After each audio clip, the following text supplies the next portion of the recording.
자, 원가는 제품의 생산과 관련해서 정상적으로 소비된 경제적 자원의 가치를 화폐액으로 표시한 것을 원가라고 합니다. 그래서 제품을 생산할 때 소비가 된 원재료나 노동력, 기계 설비, 전기, 용수 이런 것들로 일정 기간의 수익을 창출하기 위해서 사용 소비된 경제적 가치인 비용과는 좀 다른 내용이다라고 보시면 되는데, 즉 원가랑 비용의 차이는 원가는 제품의 생산에 관련돼서 소비가 된 거고요. 비용은 그냥 그 외의 것들, 그죠? 그래서 비용과 원가는 차이가 있더라. 근데 외울 필요는 없고요. 일단 원가의 특징과 내용을 간단하게 보자면, 원가는 경제적 가치의 소비로 금전의 지출 여부와 상관없이 생산 과정에서 일어나는 소비여야 된다는 거. 제품의 생산과 관련된 소비, 일단 소비된 경제적 가치가 생산과 관련이 돼 있어야 되더라. 그리고 정상적인 경제 자원의 소비라고 해서 정상적인 경영 활동에서 나타나는 경제 자원의 소비를 말하는 거더라 라는 거죠. 자, 이런 것들이 이제 원가라는 건데 외울 필요는 없습니다. 가볍게 읽어두시면 되겠고요. 이 밑에 외우셔야 될 게 있어요. 아마 요거는 제가 사전평가에서도 설명을 했을 거예요. 이 세 개는 외우세요. 원가의 3요소입니다. 재료비, 노무비, 경비예요. 간단하게 말하면 어떤 제품을 내가 만든다라고 가정을 했을 때 그 제품을 만들기 위해서 원재료라든지 이런 재료들이 들어가겠죠. 그게 재료비예요. 제품을 제조하기 위해 소비되는 물적 요소죠. 근데 그거를 재료가 있다고 그냥 만들어지나요? 일단은 누군가가 열심히 또 만들어야 될 거 아니에요. 그러니까 노무비라는 건 제품을 제조하기 위해 소비되는 인적 요소라고 보면 되겠습니다. 그럼 사람이 있고 물건이 있고, 그러니까는 원료가 있고 사람이 있으면 제품이 무조건 만들어지나요? 그 제품을 만들기 위해 기계도 켜야 할 테고 또 무엇인가 이제 들어가는 그런 요소들이 많겠죠. 그런 게 경비라고 보시면 돼요. 그래서 원가는 재료비, 노무비, 경비 이렇게 세 가지로 구성이 돼 있어요. 원가의 3요소는 일단 굉장히 중요하기 때문에 이 세 가지는 외워버리면 좋을 것 같아요. 자, 경제적 효익의 소멸 여부에 따른 분류로 소멸원가랑 미소멸원가라는 게 있는데요. 소멸원가란 이미 일어나 버린 거예요. 경제적 자원의 희생에 의한 용역 잠재력이 소멸해서 더 이상 경제적 효익을 제공할 수 없으리라 예상되는 원가, 이런 걸 소멸원가라고 합니다. 이미 일어나 버렸기 때문에 더 이상 경제적 효익을 제공할 수 없는 원가로 비용으로 인식이 되는 것으로 매출 원가가 대표적인 예가 되겠죠. 자, 그럼 미소멸 원가라는 건 뭐냐면 아직 일어나지 않은 거죠. 그쵸? 그래서 경제적 자원의 희생이 미래의 경제적 효익을 제공할 수 있을 것으로 기대되는 원가로 자산으로 인식한다 라고 합니다. 이미 써버렸으니까 비용으로 인식하는 거고, 얘는 아직 쓰기 전이니까 자산으로 인식하는 거죠.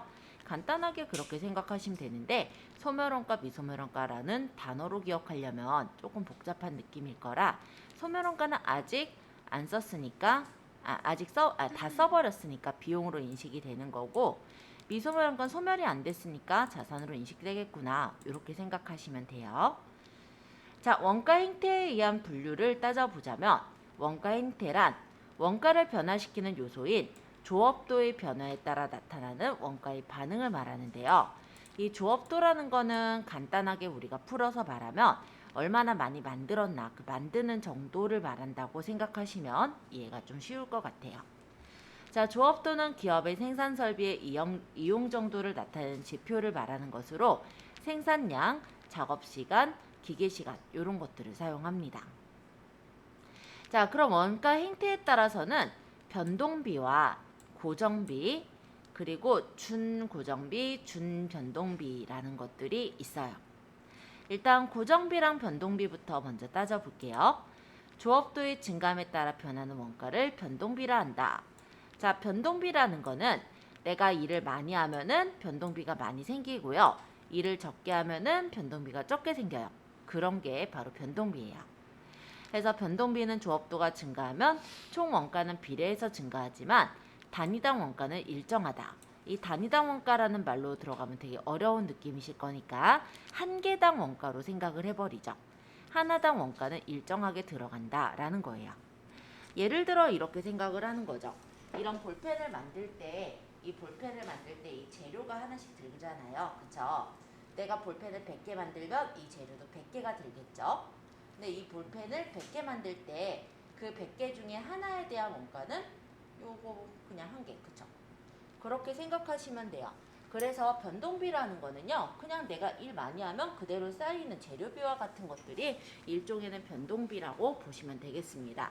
그래서 직접 재료비, 직접 노무비 요걸 예를 들었네요. 자, 이번엔 고정비입니다.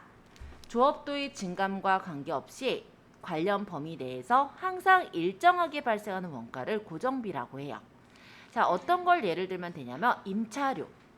자, 임차료가요, 매번 달라지지 않아요. 예를 들어서 겨울에 만약에 학생들이 많았다라고 해서 저희가 임차료를 많이 내야 됐던 게 아니고요. 학생들이 많던 적던 똑같하게 발생하는 원가 있죠. 그런 걸 고정비라고 얘기를 합니다. 그럼 고정비는 조업도가 증가하여도, 즉 일을 많이 해도 총 원가는 일정하지만 단위당 원가는 체감하겠죠. 예를 들어 이렇게 생각하는 거예요. 제가 만약에 학생 한 명을 가르쳐요. 그리고 여기 만약에 임차료를 편의상 100만 원이라고 가정을 합니다. 그렇다면 한 명한테 드는 원가는 100만 원이 들어가게 되죠. 근데 내가 만약에 100명을 가르쳐요. 그러고 이 만약 학원의 임차가 100만 원이라고 한다면 한 명당 원가는 얼마가 돼요? 10,000원이 되는 거잖아요. 그런 얘기가 바로 고정비라고 생각하시면 돼요. 몇 명을 가르치든 금액이 똑같은 거다 보니 단위당 원가, 한 명당 원가, 한 개당 원가는 체감하게 되더라라는 거죠. 해서 예를 들자면 감가상각비나 공장 임차료, 화재보험료, 재산세 이런 것들이 고정비에 해당이 되겠습니다. 그래서 변동비와 고정비의 그래프를 그려보자면 일단 조업도가 증가할수록 원가가 총원가가 올라가죠. 그리고 단위당 원가는 일정하다라는 걸 확인할 수가 있고요. 자, 고정비의 경우는 조업도가 올라갈수록 총 원가는 똑같아요. 하지만 단위당 원가는 뚝 떨어지는 이런 그래프를 그리겠죠.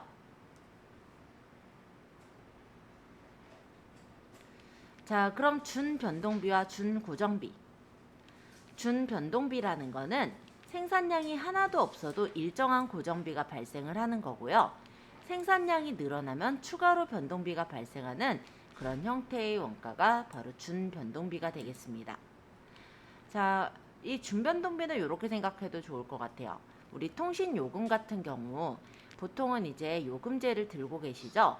그러면 그 요금제가 내가 만약 휴대폰을 전혀 안 쓴다라고 하더라도 일정 금액을 내야 되는 고정비가 있어요. 근데 만약에 내가 휴대폰을 그럼 굉장히 많이 쓰게 되면은 그 비용까지만 드는 게 아니라 추가로 비용이 더 들게 되죠. 그런 게 준변동비라고 보시면 돼요. 많이들 얘기하는 게 여기서 이제 전기세를 말을 하는데요. 전기세도 보시면요. 우리가 안 쓴다고 아예 안 나오는 건 아니에요. 아주 약간의 기본 요금 정도가 나오게 되고 만약에 내가 쓰게 되면 쓸수록 이제 비용이 더 많이 나오잖아요. 그런 걸 준변동비라고 보시면 됩니다. 그럼 준고정비라는 거는요. 일정한 조업도 범위에서는 고정비와 같이 일정한 원가예요. 그런데 조업도가 일정 수준 이상 증가했을 때는 원가 총액이 증가하는 것을 준고정비라고 합니다. 보면은 이런 거죠. 여기서는 생산관리자의 급여와 난방비를 예를 들었는데 저는 보통 이제 뭐 뷔페 같은 데 갔을 때 그런 것도 많이 준고정비의 예로 들곤 하거든요. 보면은 비용이 쫙 적혀 있을 때 소위는 얼마, 그리고 대위는 얼마, 뭐 이런 식으로 어떤 그 구분이 이렇게 나눠져서 금액이 받아지는 그런 곳들이 있죠. 그러면 소인이라는 기준은 보통 예를 들어 초등학교 6학년까지는 소인으로 쳐서 그때까지는 예를 들어 비용이 5,000원이라면 중학교 1학년이 되는 순간부터 이제 대인 쪽으로 들어가서 비용을 뭐 10,000원을 내야 된다든지 이런 경우들 본 적이 있을 거예요. 이렇게 일정한 어떤 범위 안에서는 일정한 원가로 들어가지만 그게 일정 수준을 증가를 해버리게 되면은 원가 총액이 증가해서 나오는 거, 그런 걸 준고정비라고 얘기를 합니다. 급여도 마찬가지죠. 예를 들어 급여도 직급에 따라서 내가 예를 들어 일반 사원일 때 얼마를 받다가 만약에 진급을 했어요. 그러면 그 진급한 직급에 맞는 급여를 받게 되잖아요. 그런 게 준고정비라고 보시면 되겠습니다. 자, 그럼 통제 가능성에 의한 분류, 통제 가능 원가와 통제 불능 원가가 있어요. 통제 가능 원가란 단기간에 있어서 특정한 경영자가 원가 발생액에 대해서 영향을 미칠 수 있는 원가를 바로 통제 가능 원가라고 합니다. 재료비 같은 경우 우리가 통제할 수 있잖아요. 그죠? 근데 통제 불능 원가란 특정한 경영자가 원래 원가 발생액에 대해서 영향을 미칠 수 없는 원가가 바로 통제 불능 원가예요. 임차료나 감가상각비 같은 것들이 통제 불능 원가가 되겠습니다. 자, 추적 가능성에 따른 분류로는 직접비와 간접비로 나눌 수가 있는데요. 직접비라는 것은 특정 제품과 직접적인 관계가 있어서 추적이 가능한 원가예요. 그러니까 제품에 직접적으로 부과가 되기 때문에 이 제품과 바로 연동이 돼서 추적을 할 수 있는 그런 원가라면 직접비가 되겠지만, 간접비라는 것은 여러 종류의 제품 생산에 공통으로 소비되는 원가입니다. 그렇게 되면은 우리가 얘가 얼마가 어떻게 들어갔는지 파악을 하기 힘들죠. 그래서 합리적인 배부 기준에 따라서 각각의 제품에 배부하는 형태로 구할 수가 있어요.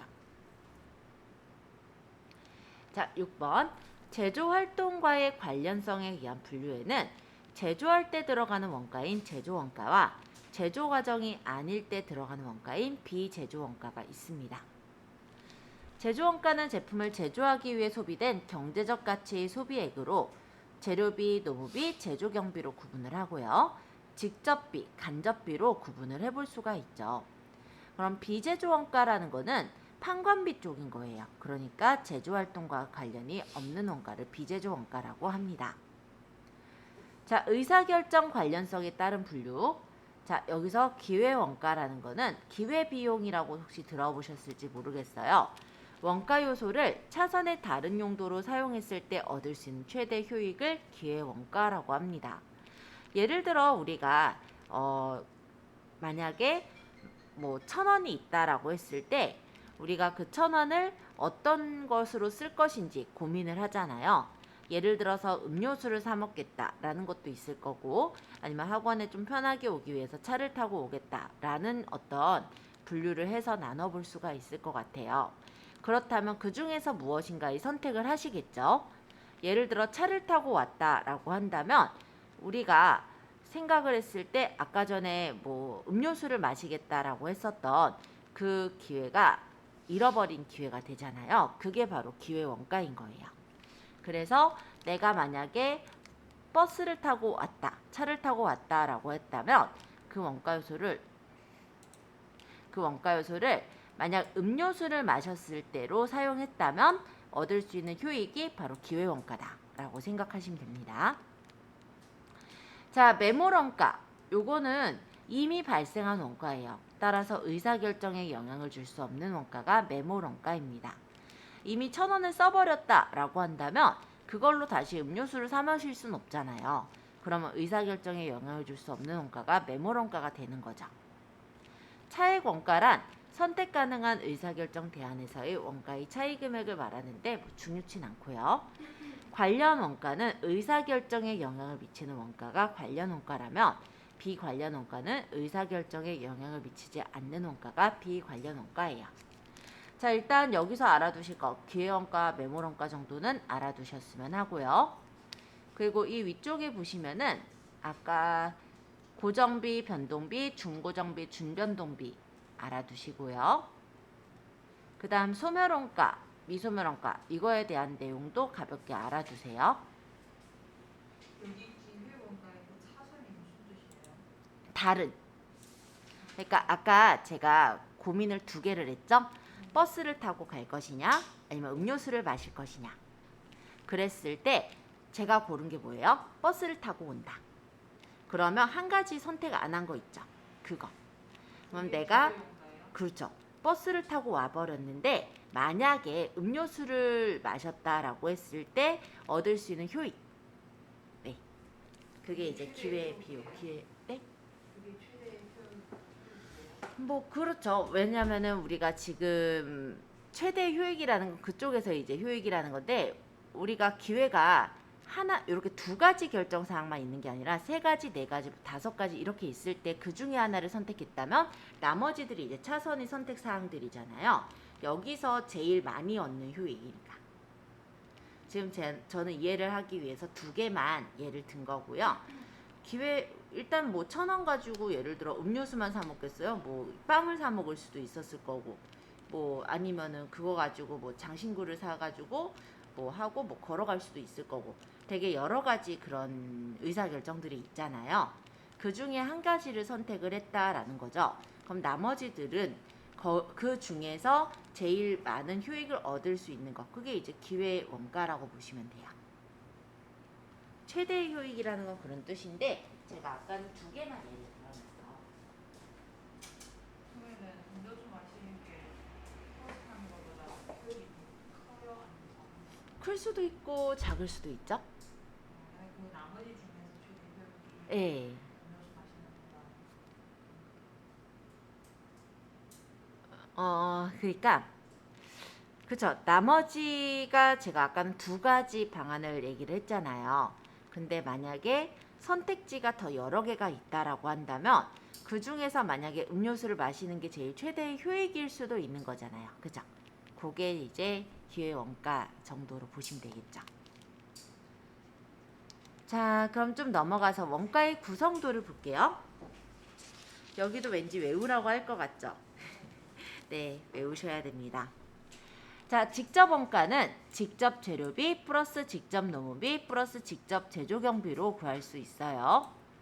제조 간접비는 간접 재료비 플러스 간접 노무비 플러스 간접 제조 경비로 구할 수가 있습니다. 제조 원가는요. 직접 원가에 제조 간접비를 더한 게 제조 원가예요. 그리고 다른 말로는 직접 재료비에 전환 원가, 즉 가공 원가를 더한 것이 제조 원가가 됩니다. 판매 원가, 총 원가란 제조 원가에 판관비를 더한 것이 판매 원가가 되고요. 판매 가격은 그러한 판매 원가에 이익을 플러스한 것이 판매 가격이겠죠. 그래서 원가의 구성도를 좀 외우셔야 되는데 이걸 좀 더 보기 편하게 만든 게 요거예요.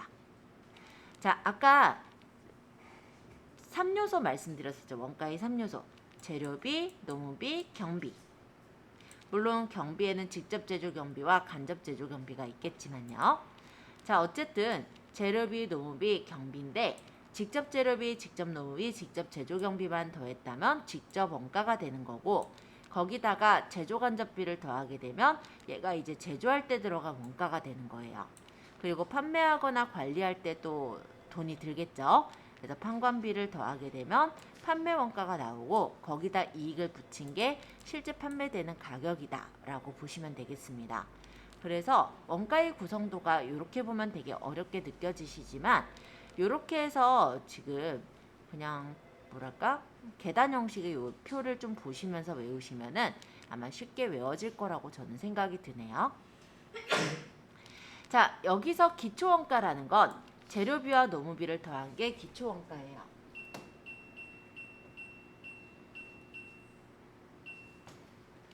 그리고 전환원가, 가공원가라는 거는 노무비와 경비를 더한 게 전환원가라고 보시면 돼요. 이 직접 노무비와 제조간접비를 더한 게 가공원가가 됩니다. 따라서 제조원가에서 직접 제조비를 제외한 원가가 전환원가, 가공원가라고 보시면 되는데 제조원가가 이거잖아요. 제조원가에서 이 직접 재료비를 뺀 나머지 그게 이제 전환원가, 가공원가다라고 보시면 되세요. 원가회계는 공기업, 즉 제조업의 회계예요. 그래서 상기업의 회계랑은 달리 제조과정이라는 내부 거래에 대한 회계를 중심으로 보고 있습니다. 그러면 전산회계 2급은 상기업 회계예요. 그게 약간 차이점이라고 보시면 돼요. 상기업이라는 거는 구매와 판매의 외부 거래만 있는 거예요. 그러니까 물건을 완성품을 사가지고 와서 판매하는 거래가 일반적인 전산회계 2급에 나오는 상기업이라면 우리 전산회계 1급에 나오는 공기업은 제조 과정이라는 내부 거래가 있는 거죠. 그래서 이 제조 과정이라는 이 내부 거래에는 생산 과정에 있는 재료와 임금 등의 원가 요소를 배분하고 집계하는 과정이기 때문에 계정 간의 대체가 빈번하게 이루어지게 된다라는 거예요. 그래서 실제 이렇게 되죠. 자금을 투입해서 원재료랑 노동 설비로 제품을 제조하고 그 제품을 판매하면서 자금을 회수하는 과정을 거치게 되더라라는 겁니다. 자, 뭐 중요한 건 아니니까 넘어가고요. 확인 예제 좀 볼까요? 자, 다음은 원가에 대한 설명이다. 틀린 것은? 자, 일단 직접 재료비 플러스 제조 간접비를 합하여 가공원가라고 한다. 가공원가라고 한다. 자, 아까 여기 위쪽에 직접 재료비랑 직접 노무비랑 제조 간접비네요. 직접 노무비랑 제조 간접비를 더한 게 가공원가, 전환원가였죠. 그래서 일단은 맞는 내용이고 조업도의 관련 여부에 따라 변동비와 고정비로 분류할 수가 있었죠. 변동비는 일종의 재료비라고 생각하시면 됐었고 고정비는 임차료 정도로 생각하시면 됐었어요. 자, 의사결정 관련성 여부에 따라 관련된 원가와 비관련 원가로 구분할 수가 있었습니다. 자, 기회비용이란 특정 행위의 선택으로 인해 포기해야 되는 것들의 가치 평균이 아니라 제일 가치가 큰 것을 말하는 거죠. 그래서 틀린 것은 4번. 기회비용은 내가 어떤 선택을 했을 때 차선의 선택 사항에 대해서 포기해야 됐던 것들 중에 제일 큰 것을 기회비용이라고 합니다. 자, 2번. 원가에 대한 다음의 설명 중 틀린 것은? 일단 직접 재료비, 직접 노무비 모두 직접 원가예요. 그죠? 직접 재료비랑 간접비는 추적 가능성에 따른 분류이다. 네, 직접비 같은 경우는 이 제품 하나 만들 때 들어가는 것이 그냥 직접비잖아요. 네, 간접비는 뭐냐면 이 제품을 만들 때 같이 이제 들어가는 요소들이 있거든요. 여러 군데 들어가다 보니까 추적을 하기가 조금 어렵다라고 한다면 간접비로 들어가는 거였죠. 자, 제품의 생산량이 증가함에 따라 단위당 고정비는 감소한다.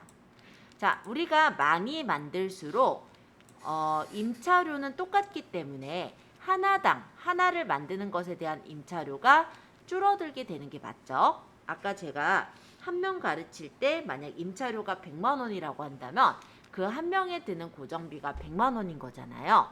근데 100명 가르칠 때 만약 임차료가 100만 원이라고 한다면 그 100명 중 한 명에 가르치는 고정비는 10,000원으로 떨어지죠.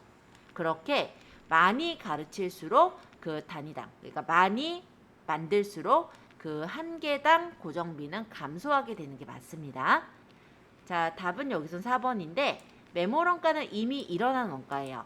이미 지출된 원가로 현재 의사결정에 고려되지 않는 원가입니다. 반드시 고려되어야 한다라는 부분이 틀린 거죠. 그래서 틀린 것은 2번의 4번. 3번. 변동비와 고정비에 대한 설명 중 옳은 것은? 관련 범위 내에서 조업도가 증가하더라도 단위당 변동비는 일정하다. 관련 범위 안에서 조업도가 증가를 하더라도 단위당 변동비는 일정하다. 네, 일단은 단위당 변동비는 일정하겠죠. 왜냐하면 한 개당 들어가는 원가를 말하는 거잖아요. 총 변동비는 늘어나는 게 맞지만 한 개당 변동비는 똑같이 들어간다라고 했으니까 옳은 것은 1번이 되겠습니다. 자, 나머지도 볼게요. 관련 범위 내에서 조업도가 증가하더라도 단위당 고정비는 일정하다. 자, 많이 만들면 한 개당 들어가는 임차료는 떨어진다라고 했어요. 그쵸? 그래서 단위당 고정비는 감소한다. 자, 3번. 관련 범위 내에서 조업도가 증가함에 따라 총 변동비도 증가를 해야죠. 왜? 많이 만들면 재료도 그만큼 많이 들어요. 그러니까 감소한다가 아니라 증가한다로 바뀌어야 돼요. 자, 4번. 관련 범위 내에서 조업도가 증가함에 따라 총 고정비는 증가한다? 아니요. 일정하다. 왜? 우리가 만약에 학원의 입장에서는 한 사람 가르쳐도 100만 원이 들 거고요. 100사람 가르쳐도 100만 원이 들 거거든요. 그렇다면 총 고정비는 일정하다라는 게 이해되시죠? 자, 그래서 여기서 옳은 것은 3번의 답은 1번이에요. 자, 4번. 주 한세는 제품 A의 공손품 10개를 보유하고 있다. 이 공손품의 생산에는 단위당 직접 재료비 1,000원, 단위당 변동 가공원가 1,200원, 단위당 고정원가 800원이 투입되었다. 정상적인 제품 A의 판매 가격은 5,000원이다. 공손품을 외부에 단위당 3,500원에 판매한다면 단위당 운반비가 300원이 발생한다고 한다. 다음 중 매몰 원가가 아닌 것은? 자, 여기서 뭐 묻고 있어요? 매몰 원가를 묻고 있는 거예요. 자, 그렇다면 매몰 원가가 뭐였어요? 이미 써버려서 이미 돌이킬 수 없는 원가. 자, 이미 돌이킬 수 없는 원가를 찾아보세요. 아닌 거구나. 그게 아닌 걸 찾아보세요. 죄송해요. 자, 이미 투입된 거는 돌이킬 수 있어요? 없어요? 없어요. 얘네들은 이미 돌이킬 수 없는 거예요. 근데 운반비는 발생을 하는 건 아직 일어나지 않았죠. 그럼 답은 4번이죠. 이거 계산하고 있으면 안 돼요. 자, 이렇게 해서 일단 보고요. 지금 10시 52분이니까 자, 원가는요. 일단 1단계로는 요소별 계산, 2단계로 부문별 계산, 3단계로 제품별 계산을 합니다. 그러니까 요소, 부문, 제품으로 이렇게 3단계로 계산을 하는 거예요. 자, 원가 계산 시기에는요. 사전 원가 계산과 실제 원가 계산이 있는데 요 사전 원가 계산이란 제품의 생산을 위해서 원가 요소를 소비하는 시점에 그냥 사전적으로 예정 가격이나 표준 가격 등을 사용해서 원가를 계산하는 걸 사전 원가 계산이라고 해요. 그래서 이러한 사전 원가 계산은 우리가 신속하게 경영의사 결정을 할 수 있게 해주는 역할을 하죠. 그런데 정확지는 않겠죠? 대략적인 예정 가격을 파악을 해서 원가를 계산하는 방법이다 라고 보시면 되겠고, 실제 원가 계산이란 사후 원가 계산이라고도 하는데 제품의 생산이 완료된 후에 실제 소비량과 실제 가격으로 적용한 실제 발생액으로 원가를 계산하는 방법을 말해요. 자, 생산 형태에는 개별 원가랑 종합 원가가 있습니다. 자, 개별 원가 계산이란 다른 종류의 제품을 개별적으로 생산하는 경우에 사용이 되는데요. 보통 개별 원가 계산으로 처리하는 것은 주문 생산이 많은 건설업이나 조선업, 기계 제조업들은요. 제품마다 가격들이 다 다르게 매겨져야 되다 보니 개별 원가 계산으로 생산을 하고 있고요. 종합 원가 계산이라는 건 성능이나 규격이 같은 동일 종류의 제품 또는 여러 종류의 제품을 연속해서 반복적으로 생산할 때 사용을 하고 있습니다. 간단하게 말하자면 우리가 일반적으로 쓰는 공산품들이 다 종합 원가 계산이라고 보시면 돼요. 그래서 대량 생산하는 제분업, 제당업, 제지업, 정유업 이런 데서는 종합원가 계산으로 쓰고 있어요. 자, 그리고 원가 범위에 대해선 전부원가 계산과 직접원가 계산이라는 게 있는데 전부원가 계산은 직접 노무비, 변동 직접비 등의 변동비와 고정비인 고정 간접비 모두를 원가에 포함하는 방법이고요. 직접 원가 계산이란 직접 재료비, 직접 노무비, 변동 직접비 이런 변동비만을 원가 계산의 대상으로 따지고 고정비는 기간 비용으로 처리하는 걸 말합니다. 외울 필요는 없는데 생산 형태에 대해서 보통 이제 문제가 나오는 건 개별 원가 계산과 종합 원가 계산에 대한 내용들이 보통은 문제가 나온다고 보면 될 것 같고요. 원가회계의 흐름을 좀 읽어볼게요. 재료비, 노무비, 제조경비 계정에서 월차 손익 계정까지 일련의 원가 관련 계정의 대체 과정이 원가의 흐름이라고 얘기를 하죠. 자, 우리가 어떤 제품을 만들기 위해서는 재료가 있어야 되고 그걸 만들 노무 즉 직원이 있어야 되고 그리고 뭐 전기라든지 아니면 기계라든지 나머지 이제 경비가 있어야 될 거예요. 만약에 이게 제품을 만들 때 직접적으로 들어갔다면 직접비로 제공품으로 들어가게 됩니다. 이 제공품은 어떤 거냐면 제품이 만들어지기 전에 중간 단계를 제공품이라고 해요. 그리고 아까 제조 경비를 말할 때 제가 뭐 전기료라든지 뭐 이런 것도 얘기했잖아요. 걔네들은 하나 만들 때 얼마나 들지 딱 정해져 있지가 않죠. 그런 애들은 간접비라고 하는데 걔는 이제 제조 간접비로 되면서 제공품에 이제 제조 간접비가 배부가 되면서 제품 제조 원가가 이루어지는 거예요. 그러면 이제 제품이 만들어지면 그 제품에 매출품 제조 원가가 들어가서 이제 매출 원가로 바뀌겠죠? 그리고 이제 매출이나 평관비가 있을 때 우리가 원가가 있고 매출을 하고 평관비가 있다면 얼마만큼 이득을 받거나 손해를 보는 상황이 생기겠죠. 그게 이제 월차 손익이라 보시면 돼요. 그래서 대략적인 흐름은 이렇게 진행이 되더라라는 건데요. 그냥 뭐 흐름 정도만 보고 넘어가시면 될 것 같아요. 여기는. 자, 요소별 원가 계산부터 보도록 할게요. 자, 일단 재료랑 재료비 요 두 가지는 차이가 뭘까요? 재료는 아직 재료인 거고 재료비는 이미 비용으로 바뀐 상태네요. 그죠? 자, 한번 읽어볼게요. 재료는 사용 형태에 따라 주요 재료, 보조 재료, 부분품, 소모공구 비품 이런 식으로 구분을 하는데요. 재료비란 제조 과정에서 소비된 재료의 경제적 가치로 소비된 재료 중에 직접 재료비는 제공품으로 들어가고요.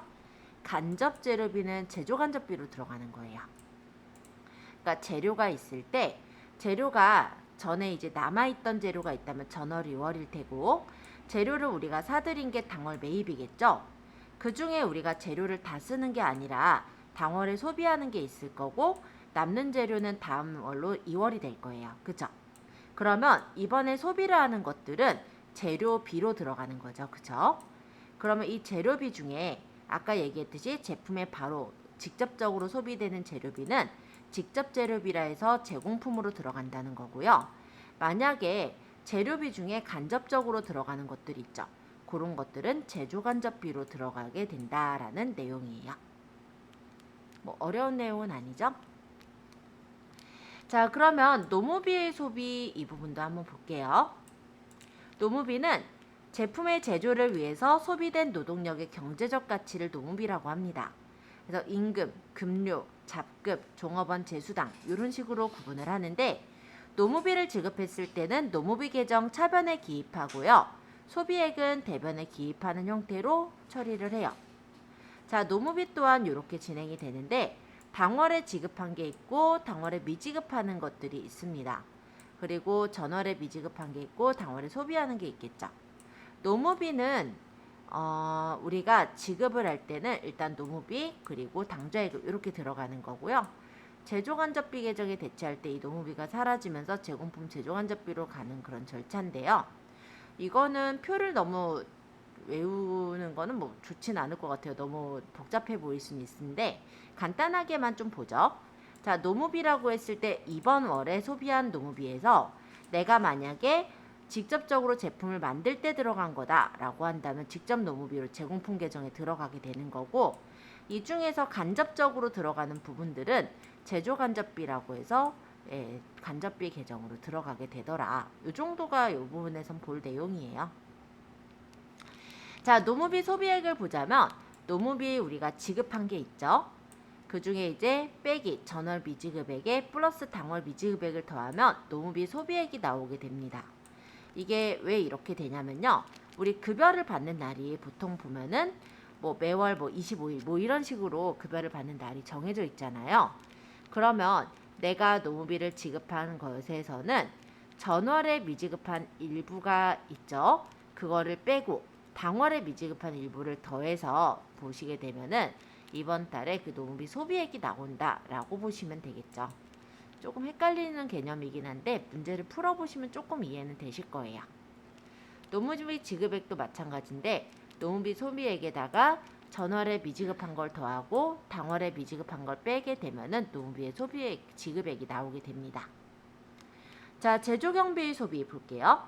제조경비는 제품의 제조를 위해서 소비된 원가 요소 중에 재료비와 노무비를 뺀 나머지 기타 원가 요소들을 제조경비라고 하죠. 선생님, 네, 소비액이랑 지급액이랑 네. 차이점이 차이점이 거의 없지 않아요? 똑같지 않아요, 거의?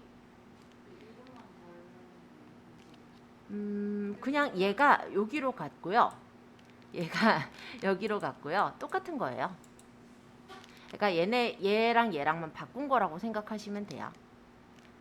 그래서 결론적으로 이 둘 중에 그냥 하나만 기억하시면 돼요. 근데 왜 전월 미지급액을 들고 당월 미지급액을 더? 전월 미지급액은 전월 달에 일어난 거거든요. 그쵸? 근데 전월에 일어난 건데 아직 지급이 안 된 게 전월 미지급액이에요. 예를 들어 이런 건데 이게 설명이 바로 가능할지 모르겠다. 자, 일단 급여를 받는 날이요. 아까 얘기했듯이 뭐 7월 25일이라고 가정을 할게요. 그러면 7월분은 언제부터 언제까지가 원래 7월분이에요? 7월은 1일부터 7월 며칠까지냐? 30일까지인가요? 31일까지 있네. 7월은 그죠? 여기까지 있네요. 원래 이게 7월분이잖아요. 그러면 급여를 받는 게 7월 25일이면 7월 1일부터 25일치까지는 급여로 들어가요. 그럼 나머지 25일부터 그러니까 26일부터 31일 것까지는 언제 받아요? 다음 달. 그러니까 전월 미지급액을 빼주는 거예요. 이번 달에 들어가는 것에서는 빼야죠. 실제 이때 7월 25일 날 받는 거는 그럼 언제부터 언제 거를 받았을까요? 6월 26일부터 6월 말일 거랑 플러스 7월 1일부터 25일 걸 받았겠죠. 그죠?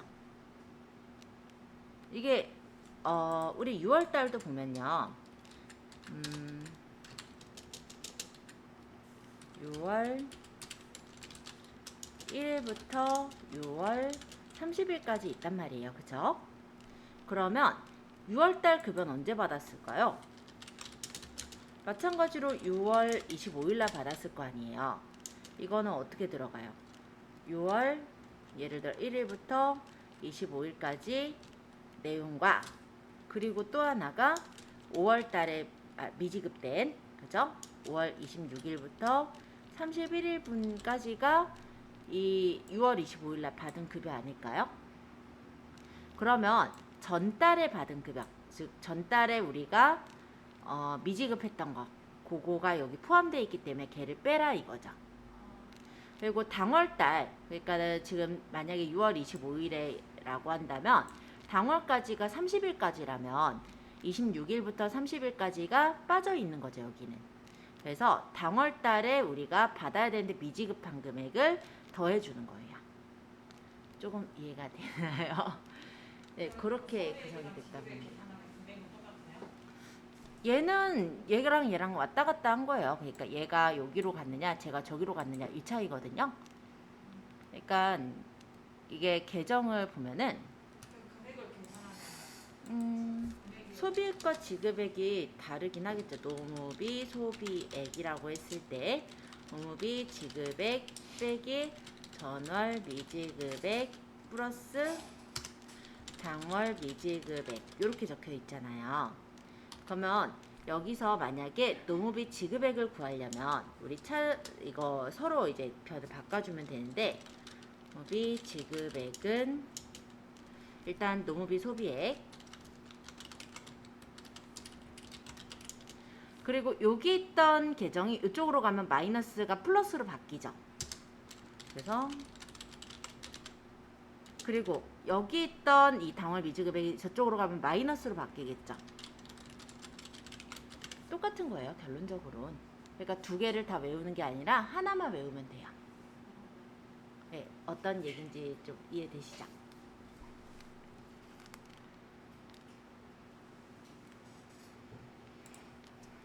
자, 제조경비 소비. 제조경비는 제품의 제조를 위해 소비된 원가 요소 중 재료비와 노무비를 제외한 기타의 원가 요소를 제조경비라고 하는데요. 제조경비의 지급액도 해당 제조경비 계정에 차변에 기입하고 소비액을 대변에 기입하는 형태예요. 그래서 제조경비를 소비한 것에서 만약에 제품에 직접적으로 들어갔다면 직접 제조경비가 되는 거고 만약에 간접적으로 들어갔다면 제조간접비로 들어가진다라는 내용입니다. 그래서 제조경비 소비액은요. 제조경비 지급액에 전월에 성급한 걸 더하고 당월에 미지급한 게 있으면 당월에 미지급한 것도 이번 거니까 더하고 전월에 미지급한 게 있다면 전월 미지급한 건 빼고 당월에 성급한 게 있으면 당월에 성급한 걸 빼게 되면은 이번 달에 그 제조경비 소비액이 나오게 된다라는 거예요. 그러니까 성급이라는 건 먼저 지급을 한 거잖아요. 당월에 성급했다라는 거는 이제 내가 먼저 성급을 해서 넣은 거니까 그거는 이제 빼게 되는 거고, 미지급 같은 경우는 전월달 거를 미지급한 거잖아요. 그죠? 전월달 거 미지급한 거를 이제 처리를 하는 거라서 마이너스로 처리하게 된다 보시면 되죠.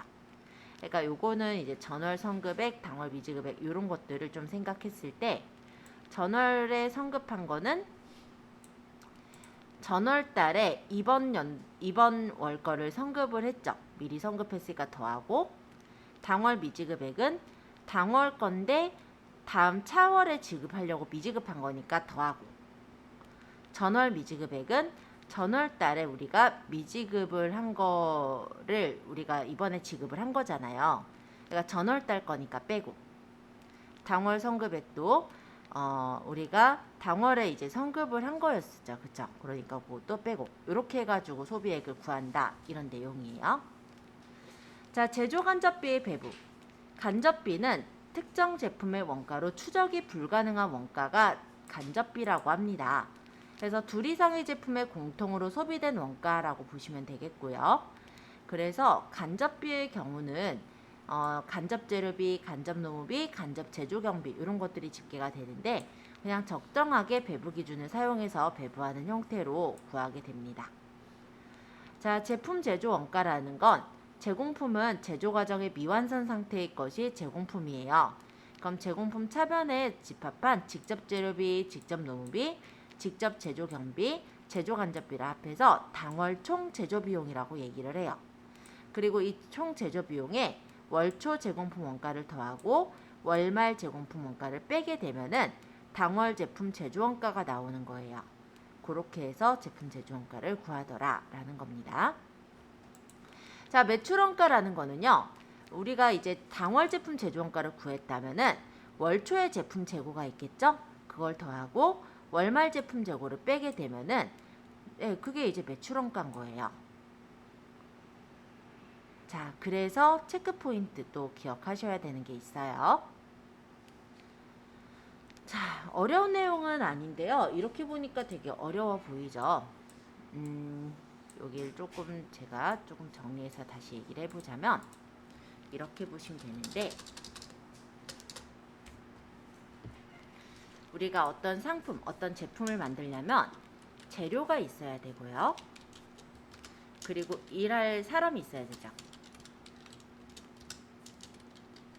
그리고 그 외에 나머지 경비가 있어야 되겠죠. 이게 이제 직접 제조 경비, 간접 제조 경비가 있지만 그냥 통틀어 제조 경비라고 적었어요. 재료비, 노무비, 제조 경비 요게 있으면 무엇이 돼요? 이게 이제 당월에 총 제조 비용이 돼요. 그러니까 이거 이제 만들 때 들어간 비용인 거죠. 그쵸? 그러면 월 초에 아직 만들다 만 애들이 있을 거잖아요. 그게 이제 제공품. 그쵸? 여기다가 이번에 만드는 요 총 제조 비용이 있을 거고, 그 다음에 이게 이제 제품이 되고 나머지가 또 있을 거잖아요. 그게 이제 월말 제공품이 남겠죠. 이렇게를 하게 되면은 만들어지는 게 뭐냐면 당월 제품이 만들어지겠죠. 그쵸? 근데 제품도 기존에 있는 게 있어요. 아직 안 팔렸고 남아 있는 것들. 그쵸? 그게 이제 월초 제품이에요. 거기에 이번에 만든 게 있잖아요. 이번에 만든 게 있고, 그 다음에 팔리고 남은 애들이 있죠. 그 남은 애들이 월말 제품일 테고, 그렇게 하면은 뭐가 난다? 매출원가가 나온다. 네, 기초 플러스 단기 빼기 기말 했었잖아요. 그거 내용하고 똑같죠. 그쵸? 근데 얘가 이렇게 이어지는 거다 보니까 그거를 좀 기억을 하셔야 될 것 같아요. 그래서 오늘 좀 기억하실 거는 체크 포인트 이 부분과 저 앞에 보면은 계단 형식 있었죠. 어디 보자. 여기 원가 구성도 요 내용을 오늘 외우시면 좋겠습니다. 오늘 외우셔야 되는 공식들 말씀드렸고요. 실제 보면 그렇게 어려운 내용은 아니에요. 노무비 같은 것도 뭐 외운다기보다는 적용하다 보면은 익혀지는 거라 저 내용들은 좀 기억하셨으면 좋겠고요. 이런 데들은.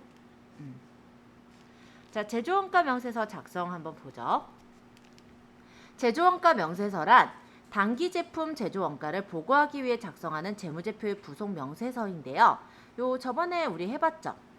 우리 기초재료 플러스 단기 매입 빼기 기말 재고 하니까 재료비가 나왔었잖아요. 그죠? 그리고 여기 노무비로는 급여랑 퇴직급여를 더해서 노무비가 나왔었고요. 그 다음에 이제 경비로 우리 넣었었던 게 전력비, 감가상각비, 외주가공비 등등을 넣었더니 이게 제조경비가 됐었어요. 그럼 재료비, 노무비, 경비를 플러스하니까 단기 총 제조 비용이 되는 걸 볼 수가 있었고, 그 중에 기초에 만들어진 제공품, 아까 여기 단기 총 제조 비용 있잖아요. 기초 제공품에 단기 총 제조 비용을 플러스하고 기말 제공품이 있을 때 그걸 빼게 되면은 단기 제품 제조원가가 나오는 걸 확인했었네요. 네, 여기서 이미 다 봤던 내용이에요. 근데 이때는 우리가 입력하니까 자동으로 입력이 됐다면 실제는 이런 절차를 거쳐서 만들어지는 거다라는 거죠. 자, 제조원가 명세서에서 그래서 단기 총 제조 비용이란 재료비, 노무비, 경비로 구분하는 게 보통이겠지만 개별원가 계산 제도를 채택할 때는 직접 재료비, 직접 노무비, 제조경비, 제조 간접비 이렇게 구분을 할 수도 있더라.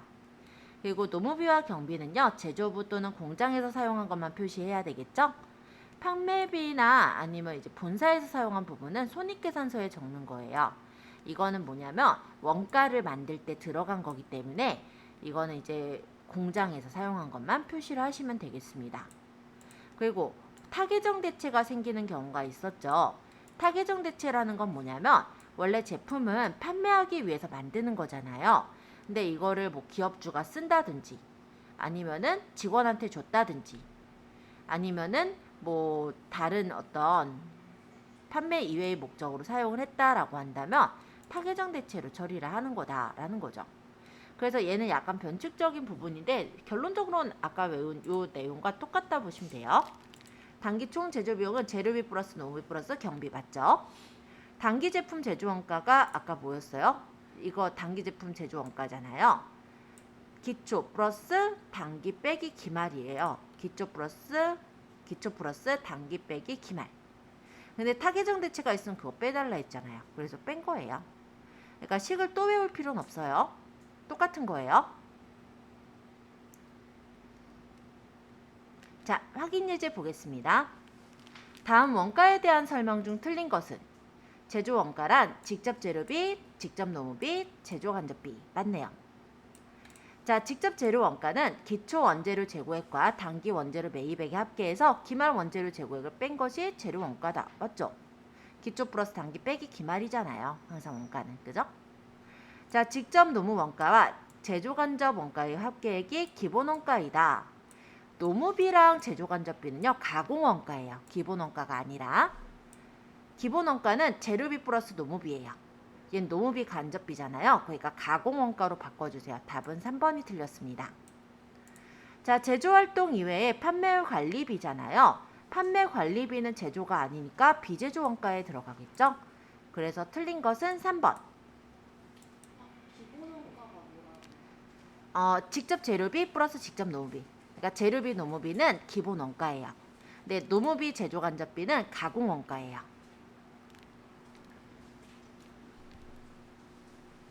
안녕하세요.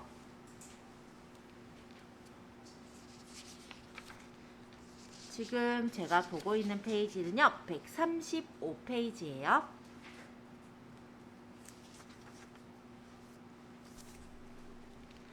자, 2번. 다음 자료를 보고 노무비의 당월 발생액을 계산하면 얼마인가? 자, 노무비가요. 전월달에 성급한 게 10만 원이래요. 전월달에 성급했다는 건 뭐예요? 전월달에 돈을 미리 지급을 했어요. 어디 거를? 당월가를. 그쵸? 당월 지급액이 40만 원이래요. 그러면 전월에 성급한 걸 여기다 더해야 되겠죠. 당월에 발생액을 원하는 거니까. 그러니까 40만 원 플러스 10만 원이니까 50만 원이 답이 되는 거예요. 이 식을 굳이 외울 필요가 없죠. 이해를 좀 잘하면 되는데 조금 헷갈릴 수는 있어서 처음에는 성급, 미지급 요거 좀 잘 따져 보셔야 돼요. 근데 그것만 따지면 식을 외울 필요는 없을 것 같아요. 그 기본 원가랑 기초 원가 같은 뜻이에요? 네, 기본 원가랑 기초 원가는 똑같은 뜻으로 보셔도 돼요. 제조 간접비랑 제조 간접비 원가 같은 거예요? 제조 간접비, 네, 같아요. 원가가 비용이에요. 원가가 네, 그래서 뭐뭐 비, 뭐뭐 원가 똑같은 얘기예요. 자, 3번 볼게요. 다음의 자료에 의하여 당기 총 제조 원가를 구하시오. 자, 당기 총 제조 원가 뭐였어요? 이거네. 이렇게 적으니까 또 헷갈리죠. 제가 보통 월로 안 적어요. 당기 이렇게 적거든요. 당기 총 제조 원가 똑같아요. 얘기하는 게 요거네요. 그쵸? 당기 총 제조 원가. 재료비 플러스 노무비 플러스 경비네요. 그쵸? 자, 재료비가 보니까 어떻게 돼요? 원재료들이 쫙 넣어져 있잖아요. 그럼 재료비는 어떻게 더한다? 기초재료 플러스 당기 매입 빼기 기말재료. 해보죠. 얼마가 나오나? 계산기. 자, 기초재료가 4만원 플러스 당기 매입이 40만원 빼기 기말 원재료가 12만원. 그러니까 32만원이 재료비네요.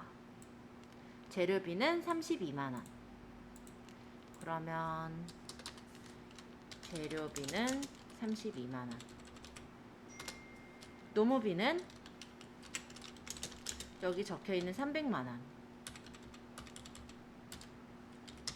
제조 간접비는 직접 노무비의 30%라고 했어요. 그럼 노무비가 아까 300이었잖아요. 300만원에 곱하기 0.3을 하면 30%죠? 90만원.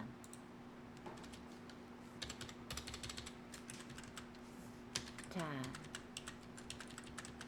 이쁘게 하려고. 자, 그러면 뭐 구한다고요? 당월 제품 제조원가. 재료비, 노무비, 제조간접비 다 더하면 되죠? 그러면 32만원에 플러스 300만원 플러스 90만원 하니까 422만원. 답은 2번.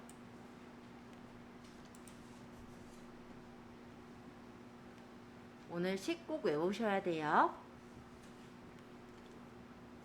원가는 거의 그게 다예요. 네, 몇 가지 더 뒤에 나오는 게 있긴 한데 거의 걔네가 원가의 대다수예요. 그래서 그 식은 오늘 꼭 외우셔야 돼요. 어떤 식이었는지 다시 짚어드리면은 요게 체크 포인트 지금 133페이지인가요? 133페이지에는 체크 포인트 외우세요.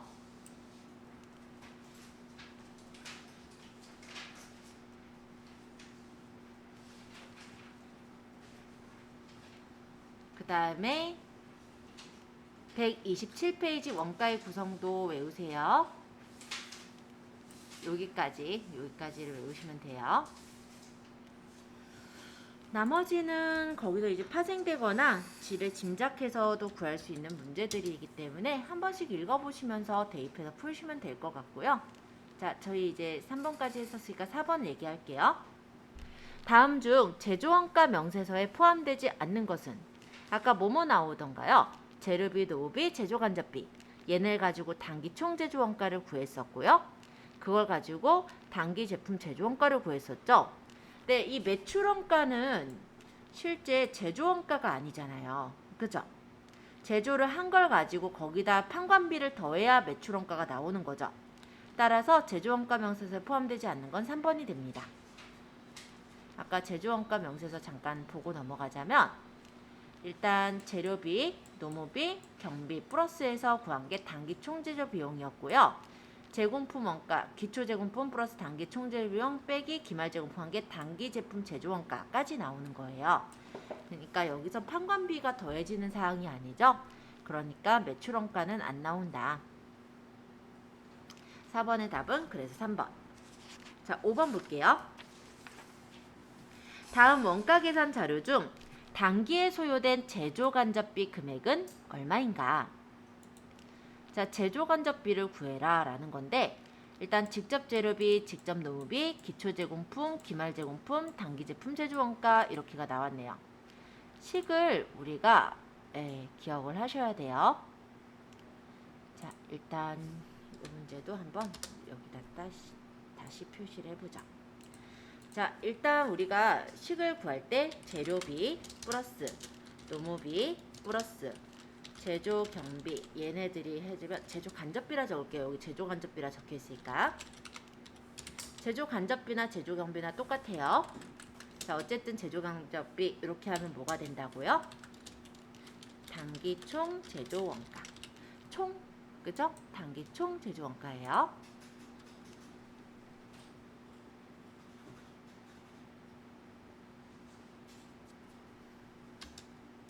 그러면 여기서 기초 제공품 플러스 단기 총 제조 원가 빼기 기말 제공품을 하면은 뭐가 돼요? 단기 제품 제조 원가가 돼요. 자, 식에 이제 대입만 하면 되네요.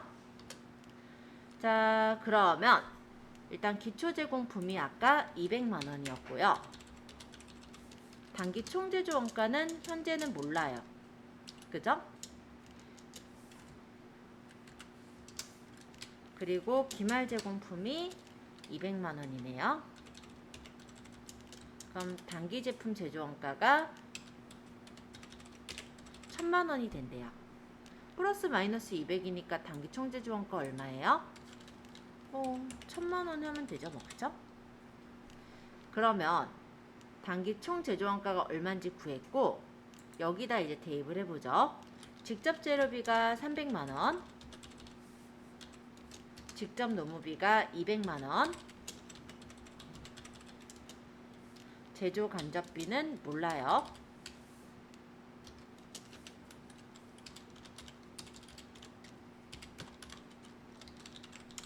그러면 1000만 원이 나온대요. 자, 그러면 300, 200 하니까 500이고 제조 간접비 그럼 얼마였어요? 500 플러스 얼마 하면 1000만 원이 돼요? 500만 원. 답은 1번이네요. 생각보다 쉽죠? 식을 알면 쉬워요. 외우셔야 돼요. 아시겠죠? 근데 그 안에 해설해져 있잖아요. 네. 기말 제공품이랑 기초 제공품이 금액이 어쨌든 같지만 네. 기초 제공품을 정하고 기말 제공품을 정해야 되는 어, 얘가 이렇게 해놓은 이유가요. 단기 총제조 원가를 뒤집어 놔서 그래요. 제가 구한 게 지금 요 내용인데요. 여기 있는 요 식을 뒤집어 볼게요. 자, 여기서는 단기 총제조 원가를 구하는 식으로 만들었다 보니까 단기 총제조 원가는 해서 이렇게 시작했죠. 그러면 이쪽에 있는 단기 제품 제조 원가에 기초 제공품이 플러스니까 이쪽으로 가면 마이너스가 돼요. 그리고 기말 제공품이 마이너스인데 반대편으로 가면 플러스가 돼요. 그렇게 해서 적힌 거예요. 그러니까 이 변칙된 식들을 보면 새로운 식 같이 느껴진단 말이에요. 왜 이렇게 더하는 거 아니어서 이렇게 보인단 말이에요. 그러니까 이런 거로 생각하시지 마시고 기본식 있죠. 기본식에다 대입을 해서 보시면 훨씬 쉽게 보여요. 아시겠죠? 자, 6번. 다음 자료를 이용하여 매출원가를 계산하면 얼마인가? 자, 매출원가를 계산을 해야 된대요. 그러면 여기 보니까는 재료비, 노무비는 안 나오는 것 같고, 그죠? 기초 제공품 단기 총 제조원가 빼기 기말 제공품은 단기 제품 제조원가. 여기서부터 시작해 볼게요. 그러면 기초 제품에 플러스 단기 제품 제조 원가를 더하고 빼기 기말 제품을 하게 되면요. 얘가 뭐예요? 매출 원가가 되는 거죠. 그쵸? 자, 요 식에다 이제 대입을 해주시면 됩니다. 얘가 궁금한 거예요. 매출 원가가. 자, 기초 제공품 재고액이 45만원. 단기 총 제조 원가가 80만원. 빼기 기말 제공품 재고액이 60만원. 그럼 단기 제품 제조 원가가 나올 텐데요. 45만원 플러스 80만원 빼기 60만원 해보니까 65만원이 나왔어요. 단기 제품 제조 원가로. 자, 단기 제품 제조 원가를 구했으니 식에 또 대입해 볼게요. 기초 제품 재고액이 30만원. 단기 제품 제조 원가 구한 게 65만원이었네요. 빼기 기말 제품 재고액이 55만원이래요. 그럼 매출 원가는 얼마냐? 네, 역시 더하면 되죠? 여기다가 30만원. 30만원 플러스 65만원 빼기 55만원 해보면 40만원. 답은 1번이 되겠죠? 식에다 대입하니까 엄청 쉬운 문제가 되죠. 그래서 식을 외워 두셔야 돼요. 그리고 이런 거를 적을 때 이게 바로바로 생각이 나주면 참 좋은데 그렇지 않잖아요. 그러니까 이거랑 관련된 식을 옆에다 적어 놓고 대입해 주시면요. 실수 없이 풀 수가 있어요. 네, 그렇게 풀어주시면 돼요. 자, 7번 보겠습니다. 다음의 자료에서 단기 총 제조 원가를 구하시오. 단기에 직접 재료를 500만원에 구입했다. 직접 재료를 구입했고요. 단기에 발생한 직접 노무 원가는 350만원이다. 제조 간접 원가는 200만원이 발생했다.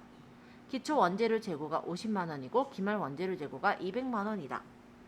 자, 단기 총 제조 원가 어떻게 구한다고 했죠? 일단 이거죠. 단기 총 제조 원가 구하는 공식을 따져본다면 기초 재료, 그러니까 재료비, 노무비, 경비였죠. 그쵸? 이렇게 적을게요.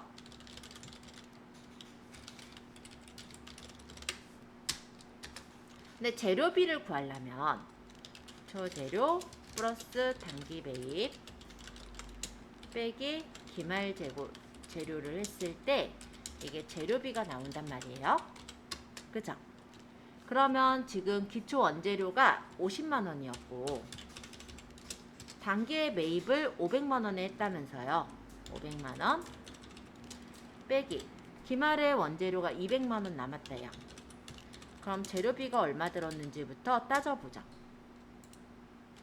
자, 50만원 플러스 500만원 빼기 200만원 350만원이네요. 재료비 350만원. 자, 재료비를 얻었으니까 이 식에 대입해보죠. 재료비가 350만원이래요. 노무비는 얼마래요? 노무 원가가 350만원. 그리고 제조 간접 원가가 200만원이 발생했대요. 오타가 자꾸 나요. 자, 구해보죠. 350만원에 플러스 노무비도 똑같이 350만원이네요. 플러스 제조간접비가 200만원이네요. 900만원. 답은 2번이 되겠네요.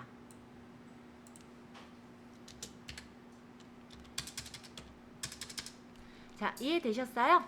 그래서 7번의 답은 2번입니다. 자, 여기까지 보았고요. 이 평가 문제 부분이 또 남았네요. 근데 꽤 많아요. 그죠?